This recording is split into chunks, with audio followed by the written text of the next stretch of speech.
салом бинандагони хабартиҷӣ. Маҷмӯаи нави варзишӣ дар пойтахти Душанбе барои варзишгарони тоҷик на танҳо хонаи варзишӣ гардид, балки ба зебогии пойтахт ҳусни дигаре бахшид. навори қасри нави теннисии Душанбе нашр шудааст, ки моҳи августи соли 2020 дар маркази Душанбе ифтитоҳ гардид. шабона маҷмӯаи нав бо ҳазорон лампаҳои ҷиловдиҳанда дурахшон мешаванд, ки аз баландӣ боз зеботар менамоянд. афзун бар зебогии беруна ва иншооти калон, толорҳои дохилии маҷмӯа низ нишон дода мешаванд. майдонҳои варзишӣ, масоҳати гуногун ва самти варзишӣ, ки дар маҷмӯа ба кор даромаданд, дар ин сурат дида мешавад.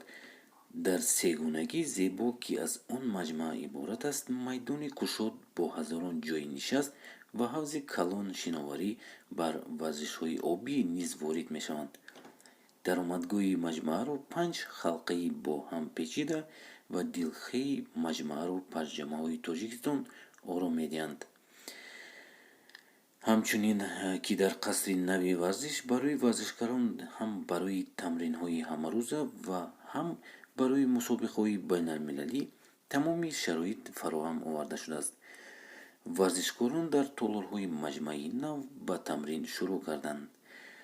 дӯстони азиз, хеле бисёр зеботар гардида истодааст ва пойтахти мо. шумо чӣ фикр доред дар бораи ин? ҳатман нависед. хеле зебо нишон дода мешавад.